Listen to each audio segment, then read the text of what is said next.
പാഠാവലി ഭാഗം 2-ലെ റൈറ്റേഴ്സും അതേപോലെ അവരുടെ ഷോർട്ട് പ്രൊഫൈലും പിന്നെ തന്നിട്ടുള്ള ചാപ്റ്ററുകളിലെ അർത്ഥങ്ങളുമാണ് നമ്മൾ നോക്കിക്കൊണ്ടിരിക്കുന്നുണ്ടായിരുന്നത്.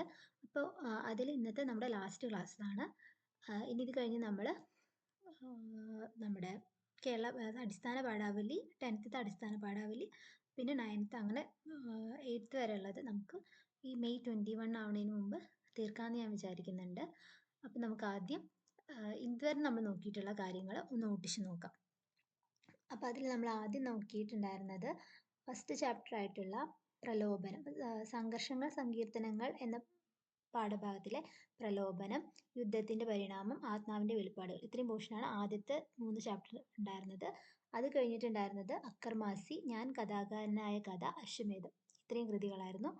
പിന്നെ നമുക്ക് ഇനി പഠിക്കാനുള്ളത് ഉരുളക്കിഴങ്ങ് തിന്നുന്നവർ, മൈക്കൽ ആഞ്ചലോ മാപ്പ് എന്ന 2 ഭാഗങ്ങളാണ് നമുക്ക് ഇനി പഠിക്കാനുള്ളത്. അപ്പോൾ നമ്മൾ ഫസ്റ്റ് പ്രലോഭനം എന്ന് പറഞ്ഞ ചാപ്റ്ററിൽ നമ്മൾ ഉണ്ണായി വാര്യർ എന്ന് പറഞ്ഞിട്ടുള്ള റൈറ്ററെ കുറിച്ചും അതേപോലെ പ്രലോഭനം എന്ന് പറയുന്ന ചാപ്റ്ററിലെ അർത്ഥങ്ങളാണ് നോക്കിയിട്ടുണ്ടായിരുന്നത്. ഈ പ്രലോഭനം എന്ന് പറയുന്ന പോർഷൻ നളചരിതം ആട്ടക്കഥ 2ാം ദിവസത്തിൽ നിന്ന് എടുത്തിട്ടുള്ള ഒരു പോർഷനാണ് പ്രലോഭനം എന്ന് പറയുന്നത്. അതിൻ്റെ റൈറ്റർ ഉണ്ണായി വാര്യർ ആയിരുന്നു. അപ്പോൾ നമ്മൾ അതിൽ ഉണ്ണായി വാര്യരുടെ ഷോർട്ട് പ്രൊഫൈലും പിന്നെ ആ ചാപ്റ്ററുകൾ തന്നിട്ടുള്ള അർത്ഥങ്ങൾ നോക്കി. നെക്സ്റ്റ് ഉണ്ടായിരുന്നത് യുദ്ധത്തിന്റെ പരിണാമം എന്ന് പറഞ്ഞിട്ടുള്ള ചാപ്റ്റർ ആയിരുന്നു. യുദ്ധത്തിന്റെ പരിണാമം എന്ന് പറയുന്നത് കുട്ടിക്കൃഷ്ണ മാരാരുടെ ഭാരത പര്യടനം എന്ന് പറയുന്ന കൃതിയിലെ ഒരു പോർഷൻ ആയിരുന്നു. പിന്നെ നെക്സ്റ്റ് ഉണ്ടായിരുന്നത് ആത്മാവിന്റെ വെളിപ്പാടുകൾ എന്ന് പറയുന്ന ചാപ്റ്റർ ആയിരുന്നു. ആത്മാവിന്റെ വെളിപ്പാടുകൾ എന്ന് പറയുന്നത് പെരുമ്പടവും ശ്രീധരന്റെ ഒരു സങ്കീർത്തനം പോലെ എന്ന് പറയുന്ന കൃതിയിലെ ഒരു പോർഷൻ ആയിരുന്നു എന്ത് ആത്മാവിന്റെ വെളിപ്പാടുകൾ. അപ്പോൾ നമ്മൾ ഈ 3 ചാപ്റ്ററുകളിലായിട്ട് ഏതൊക്കെ റൈറ്റേഴ്സിനെ നോക്കി, ഉണ്ണായി വാര്യരെ നോക്കി, അതേപോലെ കുട്ടിക്കൃഷ്ണ മാരാർ, പിന്നെ പെരുമ്പടവ് ശ്രീധരൻ, ഈ 3 പേരെയാണ് നോക്കിയിട്ടുണ്ടായിരുന്നത്. നെക്സ്റ്റ് നമ്മൾ അർത്ഥങ്ങൾ നോക്കി.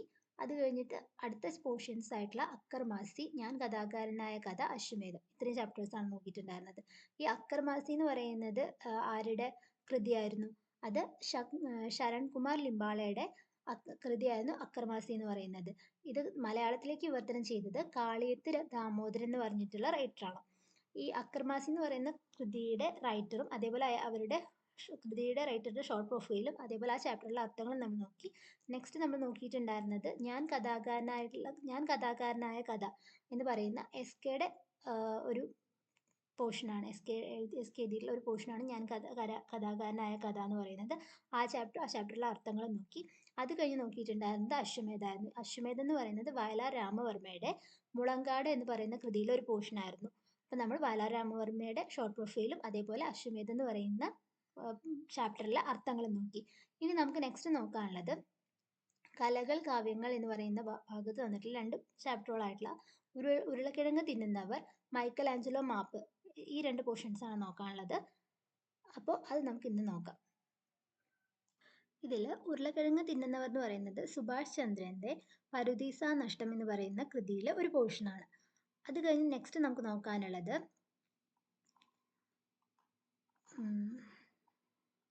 മൈക്കൽ ആഞ്ചലോ മാപ്പ് എന്ന് പറയുന്ന ചാപ്റ്ററാണ്. അതെന്ന് പറയുന്നത് ONV കുറുപ്പിന്റെ അക്ഷരം എന്ന് പറയുന്ന കൃതിയിലെ ONV കുറുപ്പിന്റെ അക്ഷരം എന്ന് പറയുന്ന കൃതിയിലെ ഒരു പോർഷനാണ്. അപ്പോൾ നമുക്ക് ആദ്യം റൈറ്റേഴ്സിനെ കുറിച്ച് നോക്കാം. റൈറ്റേഴ്സ് എന്ന് പറയുന്നത് ആരൊക്കെയാണ്? അപ്പോൾ 2 പേര്, സുഭാഷ് ചന്ദ്രനും അതേപോലെ ONV കുറുപ്പുമാണുള്ളത്. അപ്പോൾ ആദ്യം സുഭാഷ് ചന്ദ്രൻ എന്ന് പറയുന്നത് പുതിയ തലമുറയിലെ പ്രമുഖ കഥാകൃത്താണ്. 1972 ആലുവയ്ക്കടുത്ത് കടുങ്ങല്ലൂരിൽ ജനിച്ചു. പത്രപ്രവർത്തകനായി ജോലി ചെയ്യുന്നു. ആദ്യ കഥാസമാഹാരവും ആദ്യ നോവലും കേരള സാഹിത്യ അക്കാദമി അവാർഡിന് അർഹമായി. കേന്ദ്ര സാഹിത്യ അക്കാദമി അവാർഡ്, ഓടക്കുഴൽ അവാർഡ്, വയലാർ അവാർഡ് എന്നിവ ലഭിച്ചിട്ടുണ്ട്. അപ്പോൾ ഒന്നുകൂടെ പറയാം. പുതിയ തലമുറയിലെ പ്രമുഖ കഥാകൃത്താണ് ആര്? സുഭാഷ് ചന്ദ്രൻ എന്ന് പറയുന്നത്. 1972 ആലുവയ്ക്കടുത്ത് കടുങ്ങല്ലൂരിൽ ജനിച്ചു. പത്രപ്രവർത്തകനായി ജോലി ചെയ്യുന്നു. ആദ്യ കഥാസമാഹാരവും ആദ്യ നോവലും കേരള സാഹിത്യ അക്കാദമി അവാർഡിന് അർഹമായി. കേന്ദ്ര സാഹിത്യ അക്കാദമി അവാർഡ്, ഓടക്കുഴൽ അവാർഡ്, വയലാർ അവാർഡ് എന്നിവ ലഭിച്ചിട്ടുണ്ട്. ഇനി ഇദ്ദേഹത്തിന്റെ പ്രധാന കൃതികൾ എന്ന് പറയുന്നത് ഏതൊക്കെയാണ്? ഘടികാരങ്ങൾ നിലയ്ക്കുന്ന സമയം, പറുദീസ നഷ്ടം, തൽപ്പം, വിഹിതം, ഇത്രയും ഇദ്ദേഹത്തിന്റെ കഥാസമാഹാരങ്ങളാണ്.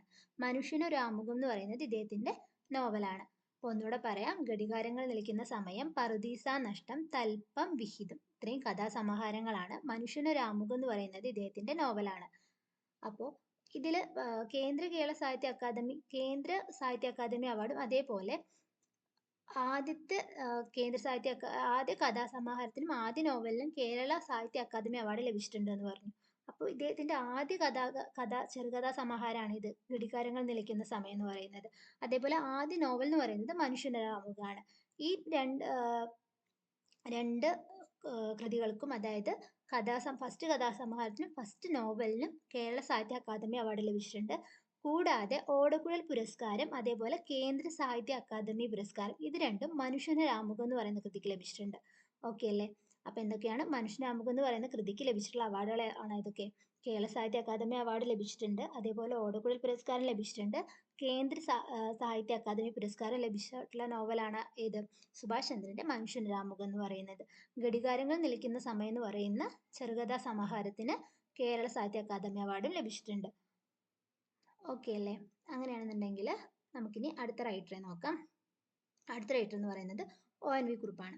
ONV കുറുപ്പ് എന്ന് പറയുന്നത് 1931 തൊട്ടിട്ട് 2016 വരെയാണ് ഇദ്ദേഹത്തിന്റെ ജീവിത കാലഘട്ടം എന്ന് പറയുന്നത്. കൊല്ലം ജില്ലയിലെ ചവറയിൽ ജനിച്ചു. അധ്യാപകൻ. കോഴിക്കോട് സർവകലാശാലയിൽ മലയാളം വകുപ്പിൽ വിസിറ്റിംഗ് പ്രൊഫസർ എന്നീ നിലകളിൽ പ്രവർത്തിച്ചിട്ടുണ്ട്. കേരള കലാമണ്ഡലം ചെയർമാൻ ആയിരുന്നു. ജ്ഞാനപീഠ പുരസ്കാരം, എഴുത്തച്ഛൻ പുരസ്കാരം, കേരള സാഹിത്യ അക്കാദമി അവാർഡുകൾ, വയലാർ അവാർഡ്, ഗാനരചനയ്ക്ക് ദേശീയ സംസ്ഥാന അവാർഡുകൾ, 1998 പത്മശ്രീ, 2011 പത്മവിഭൂഷൺ ബഹുമതിയും ലഭിച്ചിട്ടുണ്ട്. ഇത്രയും കാര്യങ്ങൾ ഒന്നുകൂടെ റിപ്പീറ്റ് ചെയ്ത് പറയാം. കൊല്ലം ജില്ലയിലെ ചവറയിൽ ജനിച്ചു. അധ്യാപകനാണ്. കോഴിക്കോട് സർവകലാശാലയിൽ മലയാളം വകുപ്പിൽ വിസിറ്റിംഗ് പ്രൊഫസർ എന്നീ നിലകളിൽ പ്രവർത്തിച്ചു. കേരള കലാമണ്ഡലം ചെയർമാൻ ആയിരുന്നു. ജ്ഞാനപീഠ പുരസ്കാരം, എഴുത്തച്ഛൻ പുരസ്കാരം, കേരള സാഹിത്യ അക്കാദമി അവാർഡുകൾ, വയലാർ അവാർഡ്, ഗാനരചനയ്ക്ക് ദേശീയ സംസ്ഥാന അവാർഡുകൾ, 1998 പത്മശ്രീ, 2011 പത്മവിഭൂഷൺ, ഇത്രയും ബഹുമതികൾ ആർക്ക് ലഭിച്ചിട്ടുണ്ട്? ONV കുറുപ്പിന് ലഭിച്ചിട്ടുണ്ട്. ഈ ഇദ്ദേഹത്തിന്റെ പ്രധാന കൃതികൾ എന്ന് പറയുന്നത് അക്ഷരം, ഉപ്പ്, കറുത്ത പക്ഷിയുടെ പാട്ട്, അഗ്നിശലഭങ്ങൾ, മയിൽപീലി, ഒരു തുള്ളി വെളിച്ചം, ദാഹിക്കുന്ന പാനപാത്രം, ഭൂമിക്കൊരു ചരമഗീതം, ശാർഗക പക്ഷികൾ, മൃഗയ, ഉച്ചയിനി, ഭൈരവന്റെ തുടി, വളപ്പൊട്ടുകൾ, വെറുതെ, തോന്നിയക്ഷരങ്ങൾ, ഇത്രയും ഇദ്ദേഹത്തിന്റെ കവിതാ സമാഹാരങ്ങളാണ്. ഒന്നുകൂടെ പറയാം. അക്ഷരം, ഉപ്പ്, കറുത്ത പക്ഷിയുടെ പാട്ട്, അഗ്നിശലഭങ്ങൾ, മയിൽപീലി, ഒരു തുള്ളി വെളിച്ചം, ദാഹിക്കുന്ന പാനപാത്രം, ഭൂമിക്കൊരു ചരമഗീതം, ശാർഗക പക്ഷികൾ, മൃഗയ, ഉച്ചയിനി, ഭൈരവന്റെ തുടി, വളപ്പൊട്ടുകൾ, വെറുതെ, തോന്നിയക്ഷരങ്ങൾ, ഇത്രയും എന്താണ്? കവിതാ സമാഹാരങ്ങളാണ്. കവിതയിലെ സമാന്തര രേഖകൾ എഴുത്തച്ഛൻ, പ്രബന്ധമാണ്. കവിതയിലെ സമാന്തര രേഖകൾ എഴുത്തച്ഛൻ, പ്രബന്ധങ്ങളാണ്. അതേപോലെ ONVയുടെ തിരഞ്ഞെടുത്ത ഗാനങ്ങൾ ഗാനസമാഹാരമാണ്. ഓക്കെ അല്ലേ? കൃതികൾ ഒന്നുകൂടെ റിപ്പീറ്റ് ചെയ്ത് ഓടിച്ചു പറയാം. അക്ഷരം, ഉപ്പ്, കറുത്ത പക്ഷിയുടെ പാട്ട്, അഗ്നിശലഭങ്ങൾ, മയിൽപീലി, ഒരു തുള്ളി വെളിച്ചം, ദാഹിക്കുന്ന പാനപാത്രം, ഭൂമിക്കൊരു ചരമഗീതം, ശാർഗക പക്ഷികൾ, മൃഗയ, ഉച്ചയിനി, ഭൈരവന്റെ തുടി, വളപ്പൊട്ടുകൾ, വെറുതെ, തോന്നിയാക്ഷരങ്ങൾ, കവിതാ സമാഹാരങ്ങളാണ്. കവിതയിലെ സമാന്തര രേഖകൾ എഴുത്തച്ഛൻ, പ്രബന്ധങ്ങളാണ്. ONVയുടെ തിരഞ്ഞെടുത്ത ഗാനങ്ങൾ ഗാനസമാഹാരമാണ്. ഇനി ഇദ്ദേഹത്തിന് 2007 ആണ് ജ്ഞാനപീഠ പുരസ്കാരം ലഭിക്കുന്നത്. ഈ 2007 ജ്ഞാനപീഠ പുരസ്കാരം 2010 ഇദ്ദേഹത്തിന് കൊടുക്കുന്നത്. ഓക്കെ അല്ലേ? അതായത് 2007 ജ്ഞാനപീഠ പുരസ്കാരം ഇദ്ദേഹത്തിന് 2010 ലഭിക്കുന്നത്. ഇനി ഇദ്ദേഹത്തിന് 2011 പത്മവിഭൂഷൺ ലഭിച്ചിട്ടുണ്ടെന്ന് പറഞ്ഞു. അതേപോലെ 98 പത്മശ്രീ ലഭിച്ചിട്ടുണ്ടെന്ന് പറഞ്ഞു. അങ്ങനെയാണെന്നുണ്ടെങ്കിൽ ഇദ്ദേഹത്തിന്റെ ONV കുറുപ്പിന്റെ മുഴുവൻ പേര് എന്തായിരുന്നു? അത് ഒറ്റപ്ലാക്കൽ നീലകണ്ഠൻ വേലുക്കുറുപ്പ് എന്നാണ്. എന്താണ് ONV കുറുപ്പിന്റെ മുഴുവൻ പേര് എന്ന് പറയുന്നത്? ഒറ്റപ്ലാക്കൽ നീലകണ്ഠൻ വേലുക്കുറുപ്പ്. ഓക്കെ അല്ലേ? ഇദ്ദേഹത്തിന്റെ അവാർഡുകളും അതേപോലെ അത് ലഭിച്ചിട്ടുള്ള ഏതൊക്കെ കൃതിക്കാണെന്നുള്ളത് നമുക്കിപ്പോൾ തന്നെ നോക്കി പോവാം. അത് ഇമ്പോർട്ടൻ്റ് ആണ്. കാരണം നമുക്ക് ജ്ഞാനപീഠ പുരസ്കാരങ്ങൾ ലഭിച്ച മലയാളികൾ എന്ന് പറഞ്ഞിട്ട് നമുക്കൊരു പോർഷൻ പഠിക്കാനുണ്ട്. അപ്പോൾ ആ പോർഷനിലേക്ക് വേണ്ടിയിട്ട് നമുക്ക് കുറച്ച് ഡീറ്റെയിൽ ആയിട്ട് ആ കൃതികൾക്ക് ലഭിച്ചിട്ടുള്ള അവാർഡുകളോട് ഒന്ന് നോക്കിപ്പോവാം. അപ്പോൾ ഇദ്ദേഹത്തിന് ജ്ഞാനപീഠ പുരസ്കാരം ലഭിക്കുന്നത് 2007 ജ്ഞാനപീഠ പുരസ്കാരം 2007 സമഗ്ര സംഭാവനയ്ക്കാണ് നൽകുന്നത്. അപ്പോൾ ജ്ഞാനപീഠ പുരസ്കാരം 2007. അത് കഴിഞ്ഞിട്ട് എഴുത്തച്ഛൻ പുരസ്കാരം അതേ വർഷമാണ് ലഭിക്കുന്നത്. 2007 തന്നെയാണ് എഴുത്തച്ഛൻ പുരസ്കാരം ലഭിക്കുന്നത്. ഇനി എഴുത്തച്ഛൻ പുരസ്കാരം എന്താണ്? സമഗ്ര സംഭാവനയ്ക്ക് നമ്മുടെ കേരള സർക്കാർ നൽകുന്ന പുരസ്കാരമാണ്.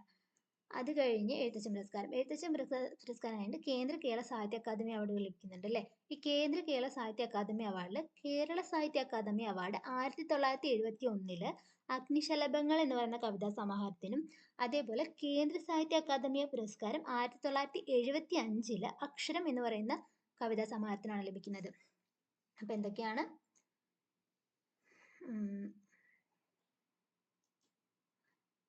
ജ്ഞാനപീഠ പുരസ്കാരം പറഞ്ഞു 2007 എഴുത്തച്ഛൻ പുരസ്കാരവും പറഞ്ഞു 2007 ഇത് രണ്ടും എന്തിനാണ്? സമഗ്ര സംഭാവനയ്ക്കാണ്.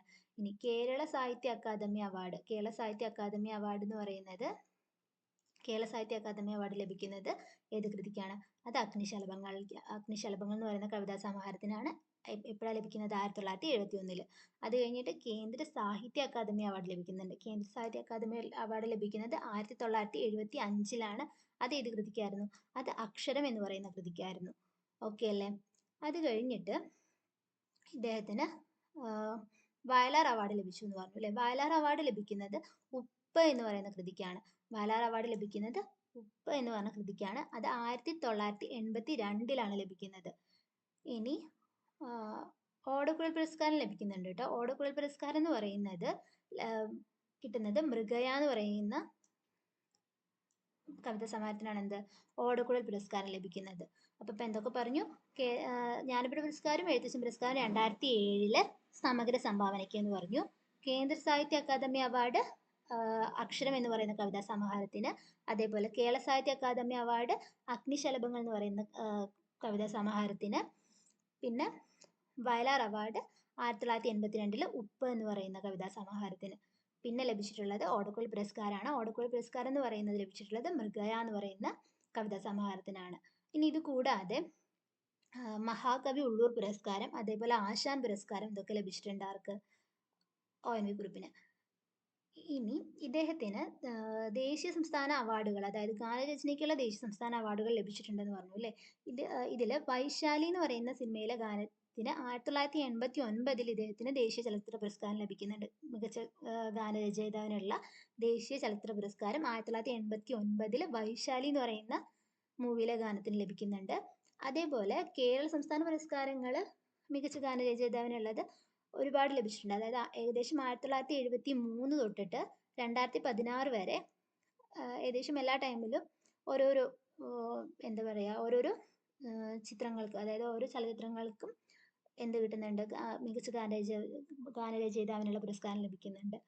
പിന്നെ മികച്ച ഗാനരചയിതാവിനുള്ള ഫിലിം ഫെയർ പുരസ്കാരം പഴശ്ശിരാജയിലെ ഗാനത്തിന് 2009 ലഭിച്ചിട്ടുണ്ട്.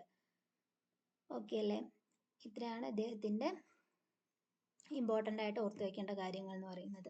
അങ്ങനെയാണെന്നുണ്ടെങ്കിൽ നമുക്ക് ഇനി തന്നിട്ടുള്ള ചാപ്റ്ററുകളിലെ അർത്ഥങ്ങൾ നോക്കാം. ഫസ്റ്റ് ഉരുളക്കിഴങ്ങ് തിന്നുന്നവർ. ഉരുളക്കിഴങ്ങ് തിന്നുന്നവരിൽ ഫസ്റ്റ് പറയുന്നത് അരോചകം. അരോചകം എന്ന് പറഞ്ഞാൽ എന്താണ്? രുചിക്കാത്തത് എന്നാണ് അർത്ഥം. അരോചകം എന്ന് പറഞ്ഞു കഴിഞ്ഞാൽ രുചിക്കാത്തത്. അമഗ്നം എന്ന് പറഞ്ഞു കഴിഞ്ഞാൽ മുഴുകിയത് എന്നാണ് അർത്ഥം. അമഗ്നം എന്താണ്? മുഴുകിയത്. ആമഗ്നം മുഴുകിയത്. തിമിരം ഇരുട്ട്, ഒരു നേത്രരോഗം. തിര്യക്ക് എന്ന് പറഞ്ഞു കഴിഞ്ഞാൽ മനുഷ്യേതര ജീവികളാണ്. പ്രഭാവം എന്ന് പറയുന്നത് ശോഭ അല്ലെങ്കിൽ ശക്തിയാണ്. ഉരുളക്കിഴങ്ങ് തിന്നുന്നവർ എന്ന് പറഞ്ഞ ചാപ്റ്ററിലെ അർത്ഥങ്ങൾ ഒന്നുകൂടെ പറയാം. അരോചകം രുചിക്കാത്തത്, ആമഗ്നം മുഴുകിയത്, തിമിരം ഇരുട്ട് അല്ലെങ്കിൽ ഒരു നേത്രരോഗം, തിര്യക്ക് എന്ന് പറയുന്നത് മനുഷ്യേതര ജീവികൾ, പ്രഭാവം ശോഭ ശക്തി. ഇനി മൈക്കൽ ആഞ്ചലോ മാപ്പ് എന്ന് പറയുന്ന കൃതിയിൽ ഉൽഫുലം. ഉൽഫുലം എന്ന് പറഞ്ഞാൽ വിടർന്ന എന്നാണ് അർത്ഥം. ഉൽഫുലം എന്താണ്? വിടർന്ന എന്നാണ് അർത്ഥം. ഉൾത്താപം എന്ന് പറയുന്നത് ദുഃഖമാണ്. ഉൾത്താപം ദുഃഖമാണ്. നിർനിദ്രം എന്ന് പറയുന്നത് ഉറക്കമില്ലാത്ത അവസ്ഥ. ഉറക്കമില്ലാത്ത എന്നാണ് അർത്ഥം. നിർനിദ്രം എന്താണ്? ഉറക്കമില്ലാത്ത. ഭജിക്കുക എന്ന് പറഞ്ഞു കഴിഞ്ഞാൽ ഉടയ്ക്കുക അല്ലെങ്കിൽ തകർക്കുക എന്നൊക്കെയാണ് അർത്ഥം. ശോണം ചുവന്ന എന്നാണ്. പിയത എന്ന് പറഞ്ഞു കഴിഞ്ഞാൽ കരുണ എന്നാണ് അർത്ഥം. അപ്പോൾ ഒന്നുകൂടെ റിപ്പീറ്റ് ചെയ്ത് പറയാം ഫസ്റ്റ് തൊട്ടിട്ട്. അരോചകം എന്ന് പറയുന്നത് രുചിക്കാത്തതാണ്. ആമഗ്നം എന്ന് പറഞ്ഞു കഴിഞ്ഞാൽ മുഴുകിയത് എന്നാണ് അർത്ഥം. തിമിരം ഇരുട്ട് അല്ലെങ്കിൽ ഒരു നേത്രരോഗമാണ്. തിര്യക്ക് എന്ന് പറയുന്നത് മനുഷ്യേതര ജീവികളാണ്. പ്രഭാവം എന്ന് പറയുന്നത് ശോഭ അല്ലെങ്കിൽ ശക്തിയാണ്. ഇനി ഉൽഫുലം വിടർന്ന, ഉൾത്താപം ദുഃഖം, നിർനിദ്രം ഉറക്കമില്ലാത്ത, ഭജിക്കുക എന്ന് പറഞ്ഞാൽ ഉടയ്ക്കുക അല്ലെങ്കിൽ തകർക്കുക, ശോണം ചുവന്ന, പിയത കരുണ. അപ്പോൾ ഇന്നത്തോടെ നമ്മുടെ കേരള പാഠാവലി ഭാഗം 2 ചാപ്റ്റേഴ്സിന്റെ അർത്ഥങ്ങളും ഈ ഒരു ക്ലാസ്സോടെ തീർന്നു. നെക്സ്റ്റ് നമുക്ക് അടിസ്ഥാന പാഠാവലി നോക്കാനുണ്ട്. ഓക്കെ അല്ലേ? അപ്പോൾ നമുക്ക് അടുത്ത ക്ലാസ്സിൽ നോക്കാം.